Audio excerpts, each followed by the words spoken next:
Tonight, Whanoi Ke Pule tables Appropriation Bill 2023-2024. Record low temperatures this month. And community concerns on China road contractors working on Sundays. Good evening, I'm Sarai Mangawa and this is your BCN News. Leading our news tonight, the weather has been quite strange of late, with people talking about the cold and the heavy continuous rain for several days. But the most remarkable change in the weather conditions on the island is the historic 11.9 degrees Celsius recorded early Wednesday morning last week, June 21st, at the Liku weather station on the eastern side of the island. According to the director of the Niue Meteorological Services, Mrs. Rosie Misiapo, this is the first time the temperatures recorded have dropped this low. It was 12.4 degrees Celsius recorded on the same day at Waipapahi Station in the north and at Hannan International Airport weather station on the western side of the island was 12.8 degrees Celsius. Meanwhile, the island is still experiencing heavy rainfall. For this year, the total rainfall for March was 309.9 millimeters, with the highest daily rainfall of 40.2 millimeters on the 12th of May. For the month of April, total rainfall was 315 millimeters, and the highest daily rainfall was on the 17th of April at 115.8 millimeters. Rain eased up somewhat in May with 150.3 millimeters, with the highest being 53.1 millimeters on the 3rd of May. Mrs. Misiapo told BCN News that last year and earlier this year, Niue's ENSO status was La Nina, with the island recording some of the highest rainfall ever recorded, with February 2022 recording the highest ever rainfall recorded with 522.9 millimeters, and March 2022 was also very wet for the island, recording 408.5 millimeters in that month. Niue Meteorological Service reports that the island should expect drier conditions, with predictions for drought conditions with the shift from La Nina to El Nino status. The current El Nino Southern Oscillation or ENSO status for Niue is for El Nino alert. For Niue, this means drier conditions and may result in a drought, said Mrs. Misiapo, and the island should also expect severe tropical cyclones in the next cyclone season starting in November 2023 until April 2024. The government appropriations budget was passed into law after 3 p.m. yesterday, after a full day of deliberations in the second and third reading of the bill. The government's budget passed the expenditure of $53.9 million and revenue of $45.1 million. Members debated some areas of the budget and heard the report of the Public Accounts Committee, delivered by Deputy Chair Rhonda Siakiato Mailonga. Here's Esther Pavihi with more about some of the issues raised at the Whanoi Ke Pule yesterday.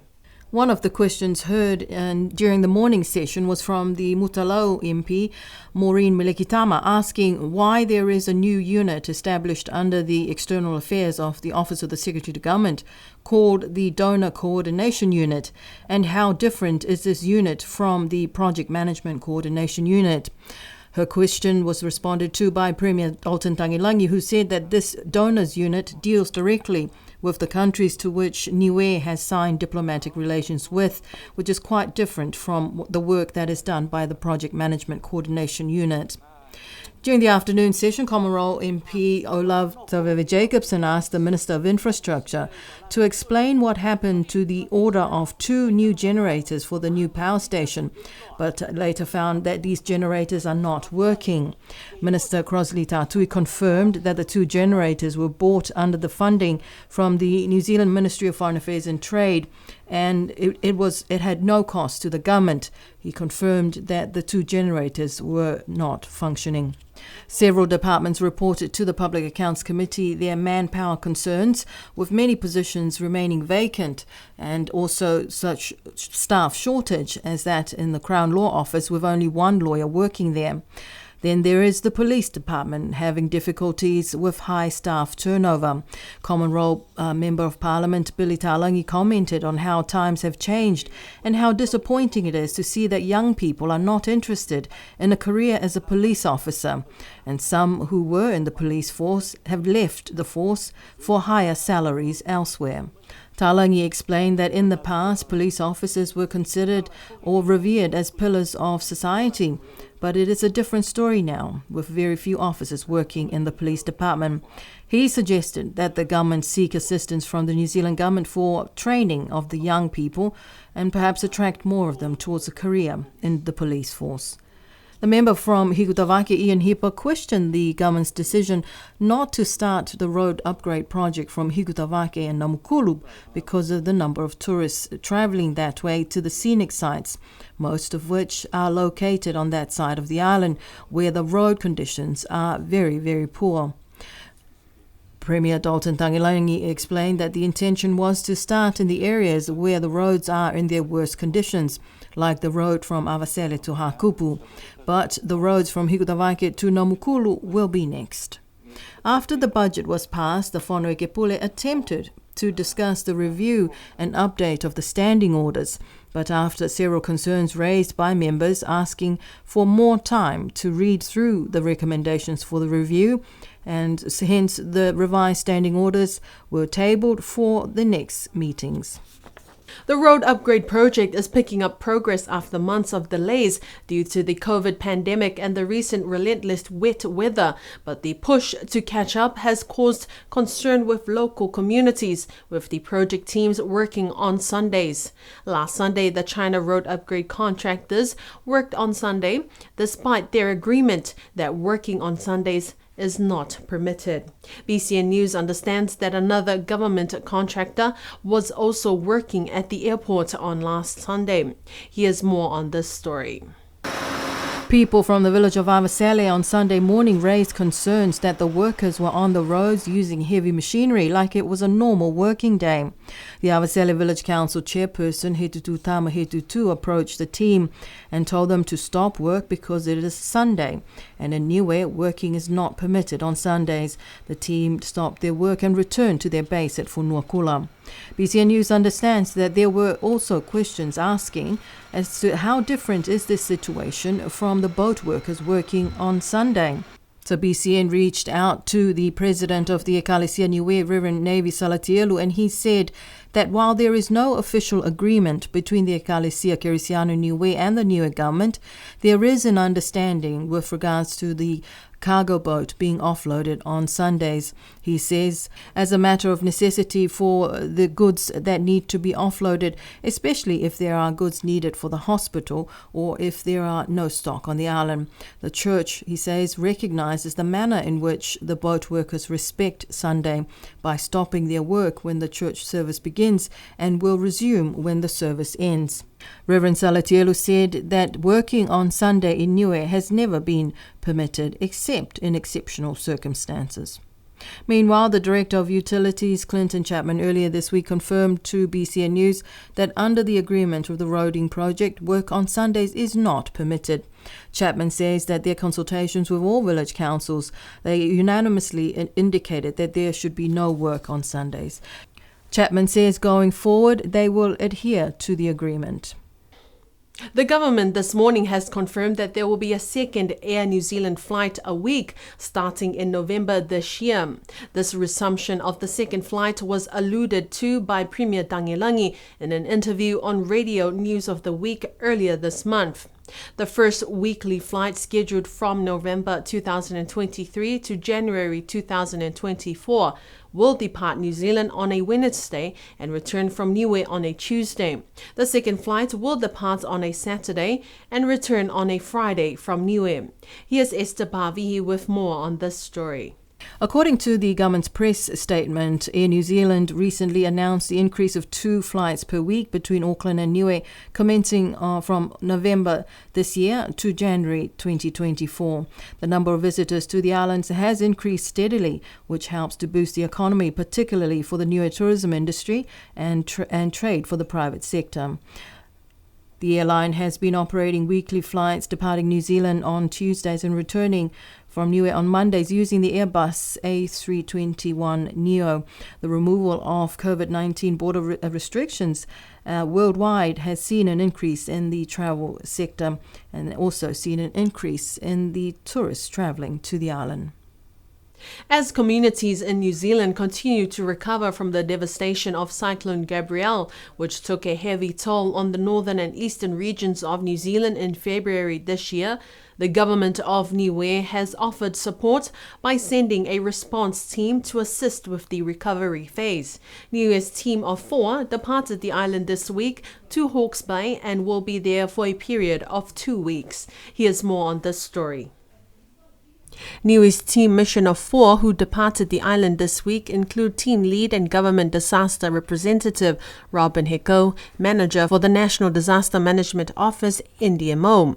The village council representative is Hetutu Tama Hetutu, who is the Avasele Village Council chairman.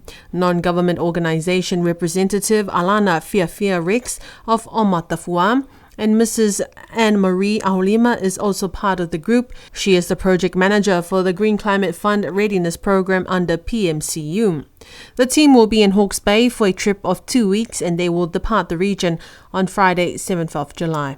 The Niue Island Organic Farmers Association, otherwise known as NIOFA, held its annual general meeting yesterday morning at the old Whalefono building at Siale Kula Alofi.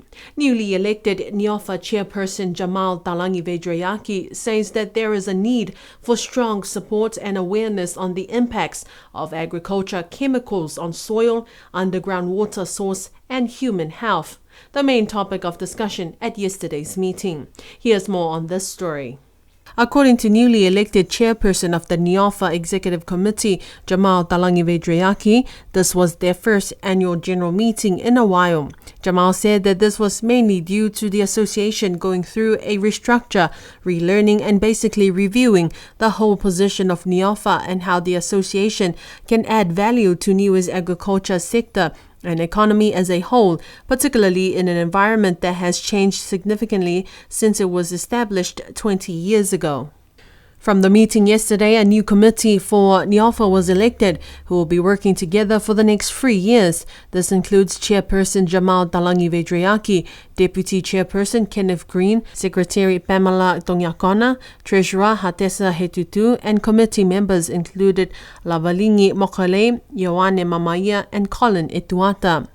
Some of the key discussions held at the AGM yesterday included the impacts of agriculture chemicals on soil, underground water source and human health.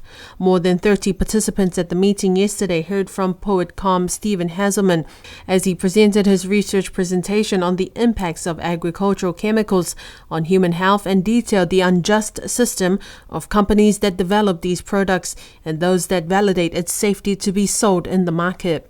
Jamal said that although there is currently no research carried out on the island to look into this situation, NIOFA acknowledges the many concerns voiced by the people, particularly from farmers and members of the community under the consultations led by the Ridge to Reef project. Jamal said there is a need for stronger support to progress understanding of organic, ethical and sustainable farming and conservation of wilderness in Niue, and she looks forward to working together with her committee to create stronger partnerships with key stakeholders and to make a clear strategic way forward for sustainable livelihoods.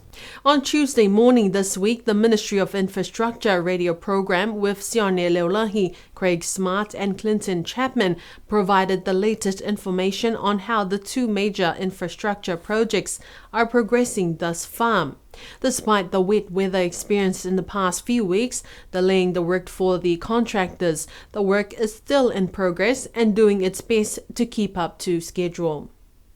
Downers Group's community liaison Craig Smart told Radio Sunshine earlier this week on an update that the progress of the airport upgrade project is going well now that the asphalt plant is on the island and set up at the Hui Hui work site. We now have on Niue Island the entire asphalt plant, most of our equipment for doing the runway and 2/3 of our bitumen. There's still some more bitumen to arrive and we're making plans for that to arrive sometime in August. and I'll give more details on that when we've advanced our planning.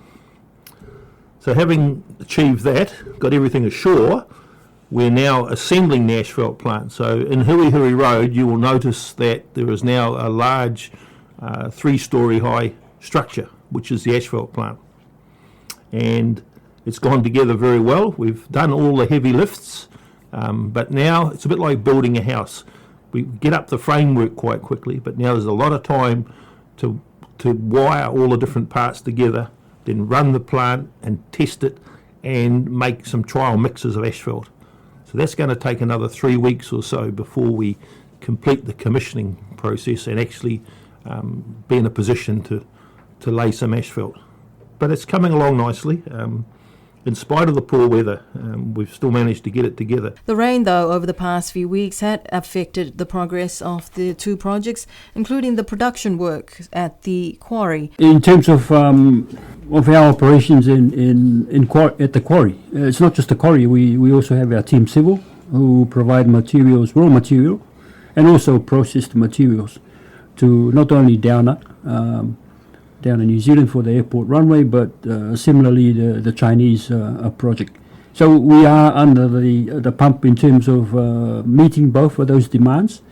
We are well aware that the airport of the 2 is a priority to get the runway completed on time, as it is the gateway to our country and all the economic activities and the benefits that come from that. So we are working in that sense. We have worked with Downer subcontractors in terms of producing aggregates from the quarry so that we can provide for the Chinese, as well as production from our own quarry operations down at Tangawaka there. So we do have breakdowns in terms of our machines, and also likewise the Downer subcontractor. The rain, that's a big factor in both of the projects. If it starts raining, we simply can't produce the materials at the quarry. Clinton Chapman explains. Chapman says that the China Railway Group is now working on the roads from Talamaitonga to Hakupu because these roads are the most damaged. They also have teams working on drainage systems, which resulted in the closure of the Tamagotonga to Alofi coastal roads, but that road is now open. Meanwhile, the Downers Group is also looking for workers at the moment as they head into the next phase of the project, and that is the laying of the asphalt on the airport runway. A special prayer service was held on Saturday, marking 130 years of the International Girls Brigade that Niue's Girls Brigade is part of. This service was well attended by the village companies and the community of the Niue Girls Brigade. Here's more on this story. Niue's Girls Brigade was established in 1946, according to Girls Brigade President Bekista Wasi. Niue Girls Brigade celebrated its 70 years in 2017, although meant for 2016. In attendance to the 130th commemoration last weekend was the Girls Brigade patron Lady Fifita Talangi and also the Minister of Social Services, Honorable Sonia Talangi. The service was led by the President of the Ekalesia Kerisiano Niue, Reverend Navy Salitielu, who was also bestowed the title as Champion of the Girls Brigade, and his wife Mrs. Laluifi Salatielu as President of the Girls Brigade. There was one other award, the Brigade's Brooch, which is the highest award for service, was awarded to 2 pioneers, Onga Hubert from the Liku Girls Brigade and Annalise Pavihi Sioneholo from the Tamagotonga Girls Brigade. Sermons were delivered by the guest speakers for the day, with Reverend Tomasi Kawie from the Lakepa Ekalesia, Mrs. Sifa Yowane from the Mutalo Girls Brigade, and Reverend Navy Salatielu. The special prayer service was held at the Millennium Hall of the Ekalesia Kerisiano Niue. The village of Hakupu held a celebratory event last Saturday at their Tuasea Village Hall to honor 4 Hakupu elders who have received high recognition from the Niue and New Zealand government.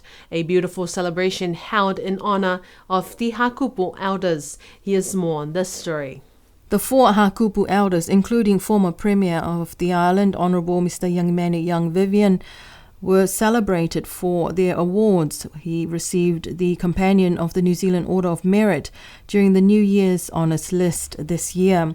And for the Niue's National Awards, the Hakupu elders, including Sabina Whakanaiki and Pitasoni Mahalo Tānaki, both received the Niue Public Service Award at the Constitution celebrations last year. And Janet Tasmania, who also received the Niue Public Service Award in the previous year. According to Natasha Toyono Tohovaka, it was a day of celebration for their great achievements. The village hosted a big feast with plenty of delicious food, followed by performances from the Hakupu Council of Women, Hakupu Young People's Fellowship, and the Hakupu Men's Council. A special tribute for the elders also took place during the afternoon church service on Sunday, acknowledging the success and their achievements and their contributions for the village and the people of Hakupu and Niue as a country. The number of tourists arriving on the island is picking up, as one of the key attractions have also arrived in the humpback whales. The humpback whales were sighted on the east coast last week, and earlier this week a pod was sighted at Alofi Bay. BCN News understands that the whales are early this year and also last year, arriving in June when they normally arrive around July until October, November. Niue is one of the few countries in the world where people can watch the whales from land, but Niue Blue also offers boat trips to see the majestic mammals up close in their natural habitat in well-controlled whale watching tours. And that is our BCN News for tonight. Join us again next week for more. I'm Sarai Mangawa. Have a good night.